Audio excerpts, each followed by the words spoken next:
একটা ছেলে যে নিজের সব কিছু উজাড় করে একটা মেয়েকে ভালোবেসেছিল মনে মনে নীরবে বছরের পর বছর, কিন্তু কখনো বলতে পারেনি। অপরদিকে অন্য একটা মেয়ে যে তার পুরো স্কুল জীবনে একটা ছেলের জন্য বুকের ভেতর একটা আগুন জ্বালিয়ে রেখেছিল, সেও বলতে পারেনি। দুটো মানুষ, দুটো অসম্পূর্ণ প্রেম, দুটো না বলা গল্প। কিন্তু এই দুজনের গল্পের মাঝখানে এমন একটা টুইস্ট লুকিয়ে আছে যেটা জানলে আপনি থমকে যাবেন, কারণ এই দুজন শুধু অপরিচিত ছিল না, একজনের গল্পের ভিলেন ছিল আরেকজন। বলছিলাম টুরিস্ট ফ্যামিলি এর সেই একই মেকারদের মুভি উইথ লাভের গল্প, যে মুভি একই সাথে আপনাকে হাসাবে, কাঁদাবে আর শেষে বুকের ভেতরে একটা উষ্ণ অনুভূতি রেখে যাবে। কিভাবে সেটাই বলবো আজকের পর্বে। তো চলুন শুরু করা যাক। গল্পের শুরুতেই আমরা দেখতে পাই সাতিয়া নামের এক ছেলেকে, বয়স 30-এর কাছাকাছি, পেশায় ডিজাইনার, স্বভাবে চুপচাপ আর বিয়ের নাম শুনলেই মুখ কালো। তার দিদি ফোন করে বলে আজ একটা মেয়ের সাথে দেখা করতে হবে। সাতিয়া বলে না, তুই আগে মেয়ের ছবি পাঠা। দিদি বলে ফটো পাঠাবো না, মেয়েটা তোকে নিজেই চিনে নেবে। ছবি দিব না কারণ তুই না হলে যাবিই না। এই এক কথায় সাতিয়া হার মানে। ক্যাফেতে পৌঁছানোর পর একটা মেয়ে এগিয়ে এসে বলে শুনলাম তুমিই আমাকে দেখতে এসেছো। সাতিয়া বলে হ্যাঁ। মেয়েটা তখন বলে আসলে আমি একটা ছেলেকে পছন্দ করি, তাকে ছাড়া আমি অন্য কাউকে বিয়ে করতে পারবো না। পরিবারের চাপে এখানে এসেছি। এবং তার প্রেমিককে ডেকে সাতিয়াকে দেখিয়ে বলে তুমি আমার বাড়ির লোকদের বলে দিও তুমি বিয়েটা করতে পারবে না। এই বলে দুজনে সেখান থেকে চলে যায়। সাতিয়া হতাশ হয়ে বাইরে এসে সিগারেট ধরায় আর ভাবতে থাকে ভালোই হলো, আপদ বিদায় হয়েছে। ঠিক তখনই পাশে এসে দাঁড়ায় আরেকটা মেয়ে এবং সাতিয়াকে বলে আমি মনীষা, তোমার দিদি আমাকে তোমার সাথে দেখা করতে পাঠিয়েছে। সাতিয়া মনীষাকে দেখে একদম হা করে তাকিয়ে থাকে। আসল মেয়েটা এইমাত্র এসেছে আর আগেরটা ভুল বুঝে সব বলে চলে গিয়েছে। মনীষা সাতিয়ার মুখে এটা শুনে হাসতে হাসতে শেষ। তারা দুজনে বসে কথা বলতে শুরু করে। মনীষা বলে তোমাকে কোথাও দেখছি মনে হচ্ছে। সাতিয়া বলে চায়ের টপরিতে হয়তো। তারপর সাতিয়া মনীষাকে জিজ্ঞেস করে তুমি কি করো। মনীষা গর্ব করে বলে আমি ইনফ্লুয়েন্সার। তুমি আমার রিলস দেখোনি। সাতিয়া বলে না, আমি তেমন সোশ্যাল মিডিয়ায় অ্যাক্টিভ না তো এজন্য। মনীষার মুখের এক্সপ্রেশন দেখার মতো ছিল। 1.9 মিলিয়নের বেশি ফলোয়ার্স, আর এই ছেলে নাকি একটাও রিলস দেখেনি। কথা এগোতে এগোতে মনীষা জিজ্ঞেস করে কোনো গার্লফ্রেন্ড ছিল না কখনো। সাতিয়া একটু চুপ করে থেকে তারপর বলে স্কুলে একটা ওয়ান সাইডেড লাভ ছিল, তারপর আর কাউকে পছন্দ করতে পারিনি। মনীষা বলে বলো, আমি তোমার লাভ স্টোরি শুনতে চাই। সাতিয়া বলতে শুরু করে সে এসডি স্কুলে পড়তো। সেখানে আনিশা নামের একটা মেয়েকে ভালো লাগতো। আনিশা ক্লাসে আসার আগে আমার পড়াই শুরু হতো না। আনিশা একটু হাসলে দিনটা ভালো হয়ে যেত। স্কুলে আসার একটাই কারণ ছিল আমার, আনিশাকে দেখা। এই কথা শুনে মনীষার মুখ হঠাৎ উজ্জ্বল হয়ে যায়। আরে তুমি আনিশাদির কথা বলতেছিলে? আমিও তো সেই স্কুলেই পড়তাম। তুমি 12 ক্লাসে থাকতে আমি ছিলাম 10-এ। তুমি কখনো আমার দিকে ফিরেই তাকাওনি। আর আনিশা দিদিকে আমি চিনি। সাতিয়া তো অবাক, দুজনেই একই স্কুলে পড়েছি কিন্তু কখনো কথাই হয়নি। এবার গল্প আরও পুরনো সময়ে চলে যায়। একদিন টেস্টে কম নম্বর আসায় স্যারের কাছে মার খায় সাতিয়া। তখন আনিশা এসে জিজ্ঞেস করে বেশি লাগেনি তো। ব্যাস, সব ব্যথা উধাও হয়ে যায়। প্রেমে পড়া মানুষ ঠিক এভাবেই বাঁচে। আর এভাবেই তাদের স্কুলের দিনগুলো কাটতে থাকে। হঠাৎ একদিন সাতিয়া তার বন্ধু দিনেশকে বলে আজ আনিশাকে প্রপোজ করব। দিনেশ বলে একটা ছেলে তার পেছনে লেগে আছে টিউশনে, সাবধান, বলিস না এখনো। সাতিয়া বলে তাহলে তাকেই আগে সামলাতে হবে, পরে আনিশা। এরপর দুজনে সেই ছেলেকে টিউশনের বাইরে আটকায়। তাদের কথা না শুনলে দিনেশ মারতে শুরু করে। আর সাতিয়া তাকিয়ে ভাবে প্রেম আমি করি, মারছে দিনেশ কেন? তারপর সেও মারতে শুরু করে। শেষে সেই ছেলে দুজনের ওপরে চড়াও হয়। তখনই একজন অটো ড্রাইভার এসে তাদের মারামারি থামায়। এই যে অটো ড্রাইভার আসলো, তাকে কে বলল এখানে মারামারি হচ্ছে? এই সিনটা মনে রাখবেন, পরে কিন্তু এটাই সব কিছু বদলে দেবে। আনিশার বার্থডের জন্য সত্য একটা স্পেশাল গিফট বানায়, যেখানে আনিশার নাম লেখা হয় সব ভাষায়। বার্থডেতে আনিশা সবাইকে ট্রফি দিচ্ছে, কিন্তু সাতিয়ার সাথে আনিশা হ্যান্ডশেক করে। সাতিয়া ভাবে শুধু আমার সাথেই আলাদাভাবে হ্যান্ডশেক করলো, এটাই সুযোগ, আজই প্রপোজ করব। কিন্তু তার বন্ধুরাও একে একে হ্যান্ডশেক করতে থাকে। তা দেখে সাতিয়া অবাক হয়ে যায় এবং প্ল্যান চেঞ্জ করে ফেলে। ফেরার পথে সেই গ্যাং আবারও আসে। সে সবার সাথে সেই একটা পার্ট নিতে শুরু করে যেন সে একাই সবাইকে মেরে তক্তা বানিয়ে দেবে। কিন্তু একটা বৃদ্ধ মহিলা এসে বলে ছেলেটার শার্ট আটকে গেছে, কেউ তাকে সাহায্য করো। তখন তারা সাতিয়াকে মারতে আসে, কিন্তু তখন তার জুনিয়র জাফর এসে বলে এটা আমার ভাই, একে মারবি না, ছেড়ে দে। তখন সবাই সেখান থেকে চলে যায়। দৃশ্যের পরিবর্তন হয়। সেদিন ছিল ফেয়ারওয়েলের দিন। সাতিয়া ভাবে আজই সে বলবে, এটাই শেষ সুযোগ। আজ না বললে সে আর কখনোই বলতে পারবে না। সে দিনেশকে তার প্ল্যানের কথা বললে দিনেশ বলে প্রপোজ করিস না, ওর মনে হয় বয়ফ্রেন্ড আছে। সাতিয়া দিনেশের কথায় কিছুটা অবাক হয়। তারপর দিনেশ মাথা হেট করে বলে ভাই, সাতিয়া আনিশার সাথে আমার লাভ স্টোরি চলছে, তোকে বলতে পারিনি, তুই কিছু মনে করিস না। সাতিয়া তাকে শুধু জিজ্ঞেস করে আমি যে আনিশাকে ভালোবাসি সেটা তুই জানতি না? দিনেশের কাছে এমন কথা শুনে সাতিয়ার পায়ের নিচ থেকে মাটি সরে যায়। বেস্ট ফ্রেন্ড আর সেই মেয়ে একসাথে, সে যেন এটা মানতেই পারছে না। সে সেখান থেকে চলে গিয়ে ওয়াশরুমে যায়, সেখানে একা কাঁদতে থাকে। আবারও দৃশ্য ফিরে আসে বর্তমানে। সাতিয়ার মুখে এসব শুনে মনীষা জোরে জোরে হাসছিল। সাতিয়া উদাস হয়ে যায়। এবার সাতিয়া মনীষাকে জোর করতে থাকে তার লাভ স্টোরি বলার জন্য। মনীষা বলে আচ্ছা শোনো তাহলে। একটু বলেই সে থামে। তারপর বলে তুমি জানো তুমিই ছিলে আমার লাভ স্টোরির মেইন ভিলেন। মনীষার মুখে এমন কথা শুনে সাতিয়ার হুঁশ উড়ে যায়।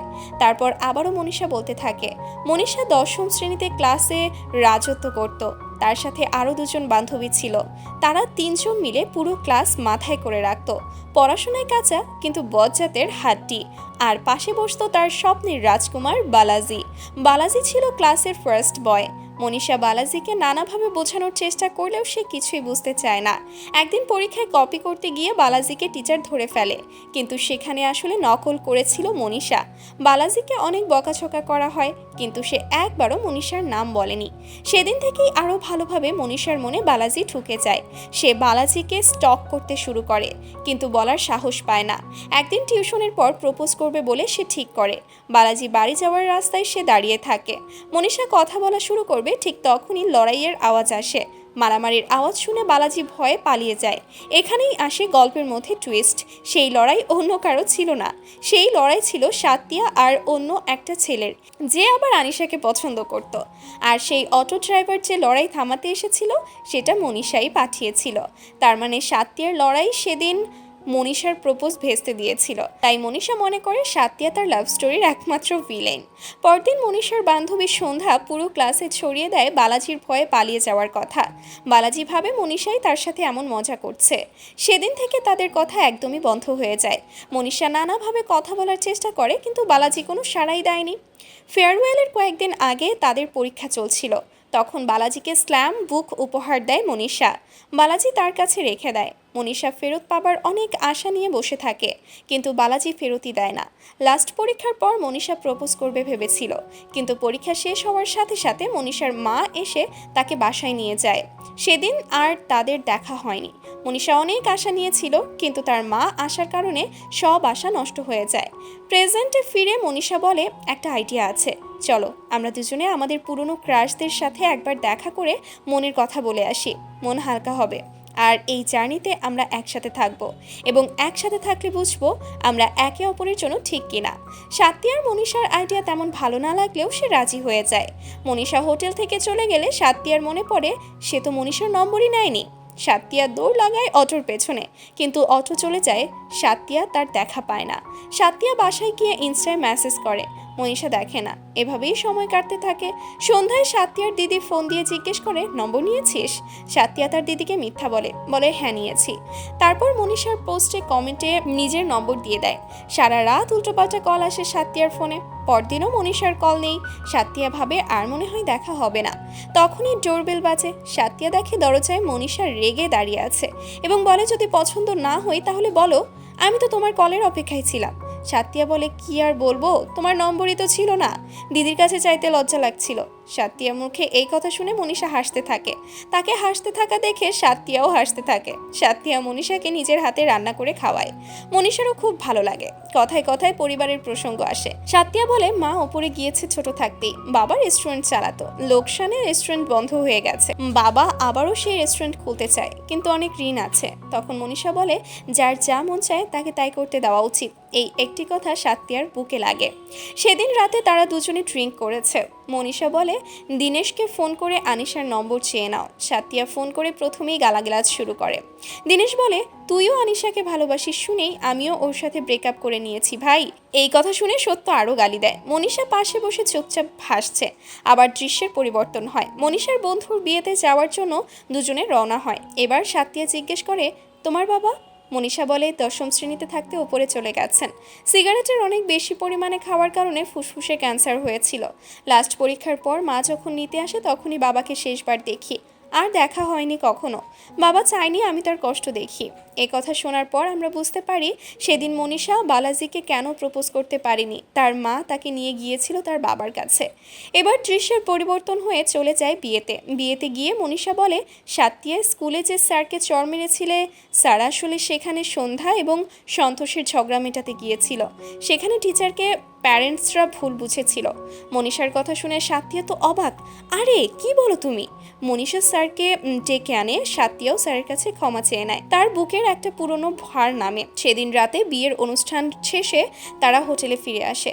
রাতে সাত্তিয়া মনীষাকে জিজ্ঞেস করে এই টি এরোকে প্রত্যেক পোস্টে লাইক দেয়? মনীষা বলে অনেক দিনের ফলোয়ার। সাত্তিয়ার একটু সন্দেহ লাগে। মনীষা ঘুমালে সাত্তিয়া চুপি চুপি মনীষার ফোনের সব মেসেজ দেখে। টি এরো লিখেছে এই ছেলে কে? মনীষা জবাব দিয়েছে আমার লাভার। মনীষা আরও বলে আমি তাকে সামনে বিয়ে করতে চলেছি। সত্য ভেতরে ভেতরে উঠতে থাকে, কিন্তু তখনই মনীষা জেগে ওঠে এবং বুঝে ফেলে যে সাত্তিয়া আসলে তার ফোন লুকিয়ে চেক করেছে। সারাদিন সাত্তিয়াকে মনীষা ইগনোর করে, একদমই পাত্তা দেয় না। রাতে সাত্তিয়া ক্ষমা চাইলে মনীষা মাফ করে দেয় এবং দুজনে আরও কাছে আসে এবং রোমান্টিক সময় কাটায়। পরের দিন দুজনে এসডি স্কুলে যায়। জাফর সেখানে এখন স্টাফের কাজ করে। জাফর সাত্তিয়াকে আনিশার নম্বর দেয়, কিন্তু সে বারবার তার ক্লাসে যাওয়ার জন্য বলে। স্কুল ছুটি হতেই সাত্তিয়া ক্লাস দেখতে ওপরে যায়। পুরনো ক্লাসরুম, পুরনো করিডোর, দুজনেই চুপ করে হেঁটে বেড়ায় পুরো ক্লাসে। অনেক কিছুই মনে পড়ে। তারা তখন পুরনো দিনের কথা ভেবে অনেক বেশি ইমোশনাল হয়ে যায়। রাতে আনিশা সাত্তিয়ার সাথে দেখা করতে ক্যাফেতে আসে। সাত্তিয়া ভয় পাচ্ছিল, সে কোনোভাবেই ভেতরে যেতে চায় না। মনীষা তাকে জড়িয়ে ধরে বলে যাও, আমি আছি তোমার পাশে, সমস্যা নেই কোনো। দেখা করলে তোমার নিজেকে অনেক বেশি হালকা লাগবে। অবশেষে সাত্তিয়া ভেতরে যায় এবং আনিশার সাথে কথা বলতে শুরু করে। আনিশার জোড়াজোড়িতে সাত্তিয়া তার মনের কথা বলে। সেই পুরনো কাগজের গিফটটাও দেয় যেখানে আনিশার নাম লেখা ছিল সব ভাষায়। আনিশা সাত্তিয়ার এত ভালোবাসা থেকে তার চোখ ভিজে যায়। আনিশা চলে গেলে সাত্তিয়া মনীষাকে বলে আজ অনেক বেশি হালকা লাগছে নিজেকে। দৃশ্যের পরিবর্তন হয়। পরদিন সাত্তিয়া মনীষাকে বলে টি অ্যারো আর কেউ না, বালাজি। আমি খোঁজখবর নিয়েছি। মনীষা শুনে একদম চুপ হয়ে যায়। সাত্তিয়া মনীষাকে সাহস দেয় এবং ওরা দেখা করে। সাত্তিয়া তাদের আলাদা রেখে দূরে সরে যায়, তাদের কথা বলার সুযোগ করে দেয়। কিছুক্ষণ পর সাত্তিয়া ফিরে এসে দেখে মনীষা বালাজিকে জড়িয়ে ধরে আছে। এই দৃশ্য দেখে সাত্তিয়ার মনে হয় তার বুকে যেন কেউ ছুরি মেরেছে। তখন তার ফোনে তার দিদির একটা কল আসে, আর সে কাঁদতে কাঁদতে সেখান থেকে হাসপাতালে চলে যায়। সেখানে গিয়ে জানতে পারে বাবার ব্লাড প্রেশার কমে গিয়েছিল। সাত্তিয়া তার বাবার উপর অনেক রেগে যায়, কিন্তু তখন তার বাবা বলে আমার লোকদের খাওয়াতে ভালো লাগে, তোর মা চলে যাওয়ার পর থেকে একা হয়ে গেছি, আর কোনো কাজ করতে পারি না, আর অন্য কোনো কাজ ভালোও লাগে না। একথা শুনে সাত্তিয়া অনেক কষ্ট পায়। সাত্তিয়া তার দিদিকে ফোন করে বলে বাবাকে একটা রেস্টুরেন্ট খুলে দেব। তার দিদি তাকে মনীষার কথা জিজ্ঞেস করলে কাঁদতে কাঁদতে বলে মনীষাও আর আমার নেই, তার পুরনো প্রেমিককে সে ফিরে পেয়েছে। সেদিন এভাবেই কেটে যায়। বাড়ি ফিরে সাত্তিয়া অনেক মদ খায়। মনীষার তাকে বারবার ফোন করতে থাকে, সাত্তিয়া ফোন ধরে না। পরদিন সকালে দিনেশ এসে হাজির। সাত্তিয়া শুরুতেই ঝগড়া করে, তুই এখানে কেন? বের হ, তোর জন্য আজকে আমার এই দশা। তখন দিনেশ বলে নেশায় কাল রাতে আমায় কল করে বলেছিস সকালে মরে যাবি, এর জন্য এসেছি পাগল। তারপর একে একে সবাই আসতে থাকে, আত্মীয়, বন্ধু, আনিশাও। সবাই তার দিকে রাগান্বিত হয়ে তাকিয়ে আছে। তখন সবার মধ্যে থেকে বালাজি এসে বলে তুমি অনেক লাকি সাত্তিয়া, মনীষা তোমাকে অনেক ভালোবাসে, সে আমাকে পাঠিয়েছে, সে বাইরে দাঁড়িয়ে আছে। বালাজির মুখে এসব শুনে সাত্তিয়া অবাক হয়ে যায়। তখন আমরা সেদিনের ফ্ল্যাশব্যাক দেখতে পাই। বালাজি যখন তার স্কুল লাইফের পুরনো অনুভূতির কথা বলছিল, মনীষা সরাসরি বলে দিয়েছে ওগুলো ছোটবেলার কথা ছিল। তখনকার জীবন আর এখনকার জীবন এক না। এখন আমি সাত্তিয়াকে ভালোবাসি, তাকে আমি লাইফ পার্টনার হিসেবে বেছে নিয়েছি। আমি অনেক ছেলের সাথে মিশে দেখেছি, কারো মাঝে হাজব্যান্ড হওয়ার জন্য যে গুণগুলো থাকতে হয় সেগুলোর কিছুই দেখতে পাইনি, এমনকি তোমার মাঝেও না, সাত্তিয়া ছাড়া। যেটাকে সাত্তিয়া জড়িয়ে ধরা মনে করেছিল সেটা আসলে মনীষার বিদায়ী আলিঙ্গন ছিল। বালাজির মুখে এসব কথা শুনে সাত্তিয়া দৌড়ে মনীষার কাছে যায়। মনীষা এক চড় মেরে বলে, আমার ফোন কেন ধরছিলি না? সাত্তিয়া বলে, ভুল বুঝেছিলাম, মাফ করে দাও। তারপর সাত্তিয়া মনীষাকে প্রপোজ করে আর মনীষাও হেসে রাজি হয়ে যায়। এর সাথেই সব ঠিক হয়ে যায় আর এভাবেই এত সুন্দর মুভিটি শেষ হয়ে যায়। তো বন্ধুরা, দুটো মানুষ, দুটো অসম্পূর্ণ প্রেম, একজন বলতে পারেনি আরেকজনও বলতে পারেনি, কিন্তু শেষে দুজন একে অপরকে খুঁজে পেয়েছে। উইথ লাভ একটাই কথা বলে, যা বলতে চাও বলে ফেলো, কারণ সময় সব সময় এক থাকে না। আর গল্পটার সাথে আপনি রিলেট করতে পারছেন কিনা সেটা কিন্তু কমেন্ট করে জানাতে পারেন। ভিডিওটা লাইক করতে ভুলবেন না। দেখা হবে পরের ভিডিওতে। Take care, bye by.